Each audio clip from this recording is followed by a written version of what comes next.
Hello everyone, welcome to video again. जैसा कि आपको पता है कि आरआरबी पीओ मेंस 2025 का एग्ज़ाम हो चुका है एंड मैंने भी एग्ज़ाम दिया। तो मैं आपको बताता हूँ कि मेरा एग्ज़ाम कैसा गया और मैंने कितने अटैम्प्ट किए। शुरू करते हैं रीजनिंग से। रीजनिंग सेक्शन काफ़ी अच्छा आया था। मैंने शुरुआत में 2 पज़ल बनाई, जो कि ईज़ी थी। मुझे ध्यान नहीं है, अभी तो परसों था और मैं आज वीडियो बना रहा हूँ यानी 1 दिन बाद, तो मुझे उतना ध्यान नहीं है कि कौन-कौन सी पज़ल आई थी। सो मैं बता देता हूँ। तो 2 पज़ल बनाई, 10 नंबर यहाँ से हो गए। तीसरा पज़ल मैं बनाने गया था, तो तीसरा पज़ल में मैं काफ़ी ज़्यादा फँस गया था। उसमें मेरे 5-6 मिनट बेकार हो गए और एक भी क्वेश्चन उसमें से नहीं बना। इनपुट-आउटपुट पे गया, वो भी थोड़ी मुझे ट्रिकी लगी। जो उसमें नंबर्स और लेटर्स थे और जो नंबर्स थे उसमें +5 हो रहा था और उसको असेंडिंग ऑर्डर में अरेंज किया हुआ था। ठीक? तो उसके बाद ये भी नहीं हो पाया मेरा, तो इसमें भी 2-3 मिनट चले गए, यानी मेरे 5-7 मिनट बहुत ज़्यादा बेकार हो गए, वरना और ज़्यादा अटेम्प्ट मैं कर सकता था। वैसे तो मेरे अटेम्प्ट हुए हैं 16, तो 20 नंबर यहाँ से बन जाएँगे। एंड उसके बाद सिलॉक्स मैंने किए 3 एंड उसके बाद डेटा सफिशिएंसी मैंने किए 3। तो 10 नंबर दोनों पज़ल के हो गए, मतलब 10 क्वेश्चन दोनों पज़ल के हो गए और 6 नंबर यहाँ 6 क्वेश्चन यहाँ से, तो टोटल 16 अटेम्प्ट हुए। अब आते हैं कंप्यूटर पे। कंप्यूटर थोड़ा-सा ट्रिकी कह सकते हैं एंड बट बहुत छोटे-छोटे क्वेश्चन थे, क्योंकि देखो आप क्या होता है कि 40 क्वेश्चन करना है वो भी 15 मिनट में, यानी कि एक क्वेश्चन करने के लिए 30 सेकंड से भी कम टाइम होता है। तो वो बहुत छोटा ही क्वेश्चन देंगे ऑब्वियसली, क्योंकि पढ़ने में भी तो टाइम लगेगा। तो मतलब वो ऐसा पेपर देते हैं कि 15 मिनट में 40 क्वेश्चन हो जाए आराम से। सो इस तरीके से वो देते हैं, तो बहुत ज़्यादा बड़े-बड़े क्वेश्चन ऑब्वियसली नहीं देंगे। तो क्वेश्चंस तो बहुत छोटे-छोटे आए थे, बट थोड़े बहुत ट्रिकी थे, ज़्यादा कोई 5-6 क्वेश्चन ट्रिकी थे।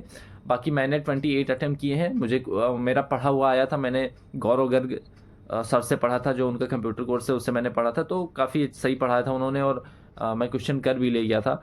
और मैंने एक ही बार पढ़ा था, मैंने कोई उसके बाद रिवीजन नहीं करी थी। लास्ट के 10 दिन में मैंने पढ़ा था जो पढ़ा था कंप्यूटर। सो ये हो गया कंप्यूटर का 28। तो अगर कुछ गलत भी होता है तो मेरे 8-9 नंबर या फिर 10 नंबर तक आ जाएँगे। तो 20 नंबर रीजनिंग से और 10 नंबर में मान के चल रहा हूँ कंप्यूटर से। अब तक मेरे 30 नंबर बने। अब आते हैं जीए सेक्शन पे। जीए सेक्शन काफ़ी ईज़ी आई थी, बहुत ज़्यादा स्टैटिक पूछा हुआ था, कोई ज़्यादा करंट की न्यूज़ नहीं पूछी हुई थी। सो इसमें मेरे हुए हैं टोटल 22 अटेम्प्ट, जिसमें से 15 मेरे एकदम सही हैं, 7 मैंने तुक्के मारे थे। 7 जो मैंने तुक्के मारे थे उसमें घर आके मैंने सही किया, जिसमें से मेरे 4 और सही हैं। तो टोटल मेरे हो गए 19 सही हो गए, और जो मेरे गलत होंगे 3, तो उसमें से हटाए तो मेरे 18 नंबर मान के चलो यहाँ से बन रहे हैं। तो 30, 10, 40, 8, 48, यानी अब तक मेरे 48 नंबर बने हैं। अब आते हैं हम इंग्लिश पे। हाँ, इंग्लिश पे। तो इंग्लिश भी उसके जो वो जो पहले 2 आरसी आई थी, तो जो दोनों आरसी थे उसके थोड़े जो क्वेश्चंस थे वो थोड़े अ बिट कॉम्प्लेक्स लग रहे थे थोड़ी से, क्योंकि वो डायरेक्ट आंसर मिल नहीं रहे थे उसमें। थोड़ा-सा उसको सोच के लगाना पड़ रहा था कि हाँ, यही होगा, क्योंकि ऑप्शंस जो थे, जैसे मान लिया एक क्वेश्चन था कि which of the following statements are true according to the passage. तो उसमें 2 क्वेश्चंस लग रहे थे कि मतलब 2 जो ऑप्शंस दिए हुए थे उसमें लगे थे कि 2 दोनों 2 सही हैं। बट मैंने देखा कि कौन-सा नियरेस्ट है, कौन-सा ज़्यादा सही है, तो मैंने वो लगाया था वहाँ। तो ये थोड़ा-सा चीज़ें कॉम्प्लेक्स थी। बाकी आपका इस बार वो भी आया था जो कन्वर्सेशन टाइप दे रखी थी।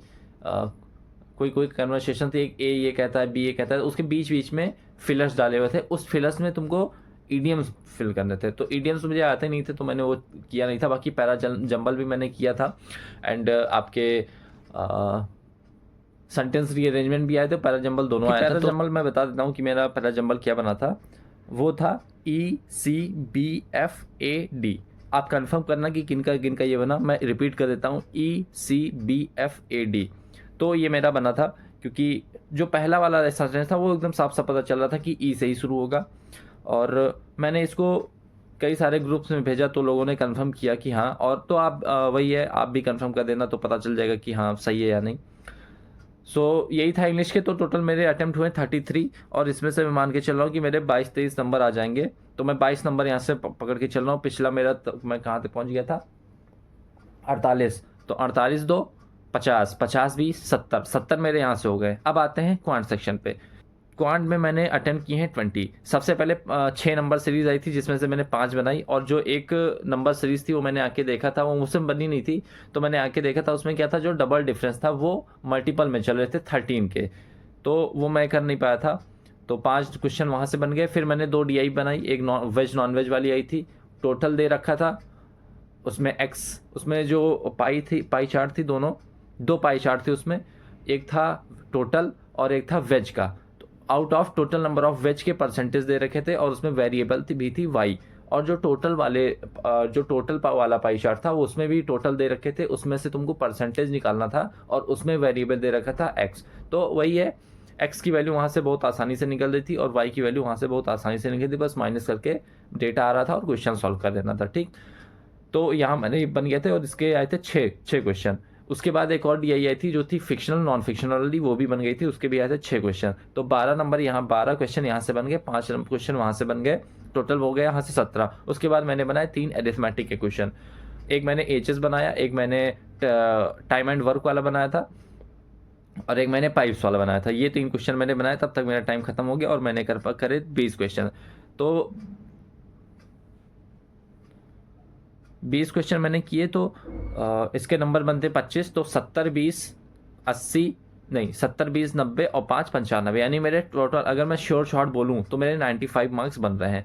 कुछ 2-4 नंबर और कम ले लेते हैं, मान लेते हैं मेरा 90 बन रहा है। ठीक, और मैं यूपी से हूँ और पिछली बार जो यूपी की कट ऑफ थी वो थी 71 और मेरे शॉर्ट एकदम जो मार्क्स आएंगे वो आएंगे 90 के करीब। सो ऑब्वियसली निकला तो है ये, बट देखना ये रहेगा कि मार्जिन कितना मिलता है। सो अब मैं इंटरव्यू की प्रिपरेशन चालू कर दूंगा एंड आगे मेरा OICL AO का भी एग्ज़ाम लगा हुआ है और ECGC PO का भी एग्ज़ाम लगा हुआ है। सो यही था, और वो सारे एग्ज़ाम देखे आऊँगा, उसका भी रिव्यू बताऊँगा, क्योंकि जो OICL और ECGC PO जैसे एग्ज़ाम्स होते हैं उनके रिव्यू ज़्यादा मिलते नहीं, तो ऑब्वियसली रिव्यू तो दूंगा ही।